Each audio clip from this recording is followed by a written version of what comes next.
Magandang gabi mga kahuan, narito na ang lagay ng panahon ngayon. Patuloy pa rin pong epekto ng easterlies o ito yung hangin po galing sa silangan, particularly the Pacific Ocean, na siya magdadala ng generally mainit na panahon sa malaking bahagi ng bansa at ang easterlies din na nagdadala ng mga pag-ulan lalo na sa may eastern portions. Simula po ngayong hapon hanggang mamayang gabi, mataas ang tsansa ng ulan dito sa may Aurora, pababa ng Quezon, Bicol Region, Eastern Visayas at bago maghating gabi, mataas na rin ang tsansa dito sa may Caraga Region. Sa natitirang bahagi ng bansa sa mga susunod na oras, asahan din po yung mga localized thunderstorms o yung mga pulupulong pag-ulan at pagkidlat pagkulog, kabilang na dyan ang Metro Manila.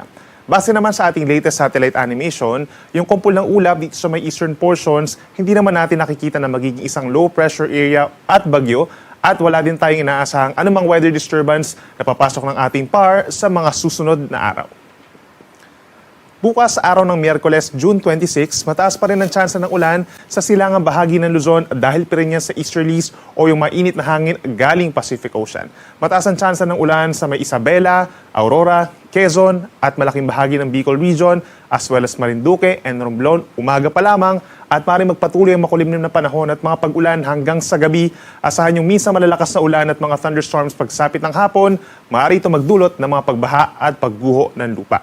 Ang natitirang bahagi naman ng Luzon bukas, kabilang ang Metro Manila, generally maaraw naman sa umaga sa ilang bahagi ng Northern Luzon, partly cloudy to cloudy skies in other areas of Central and Southern Luzon, including Metro Manila. Pero pagsapit ng hapon hanggang sa gabi, ugaliin po ang pagdadala ng payong dahil mataas din ang tsansa ng mga saglit na pag-ulan or pagkidlat pagkulog. Sa Metro Manila mananatiling mainit hanggang tanghali, up to 33 degrees Celsius, habang sa Baguio City by tomorrow mula 18 to 25 degrees Celsius.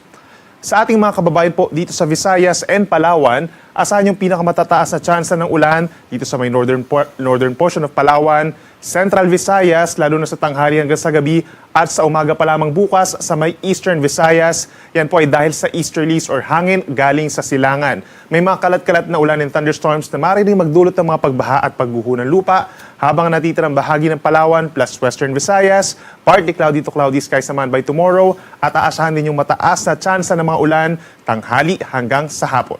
Temperature natin dito sa Metro Cebu, 26 to 31 degrees Celsius. Sa ating mga kababayan naman sa Mindanao, apektado din ng easterlies yung eastern portions. As early as morning, affected na po ang Caraga Region and Davao Region ng mga pag-ulan at mga pagkidlat pagkulog at maaaring magpatuloy sa hapon hanggang sa gabi, kaya mag-ingat din sa mga baha at pagguho ng lupa.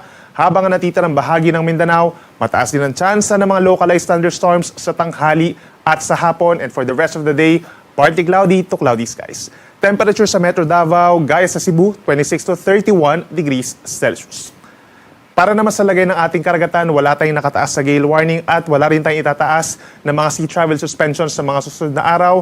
Possible lamang po na hanggang 2 metro yung taas ng mga pag-alon kapag may mga thunderstorms. Sunset natin ay 6:28 ng gabi mamaya at muli ito sisikat bukas 5:29 ng umaga.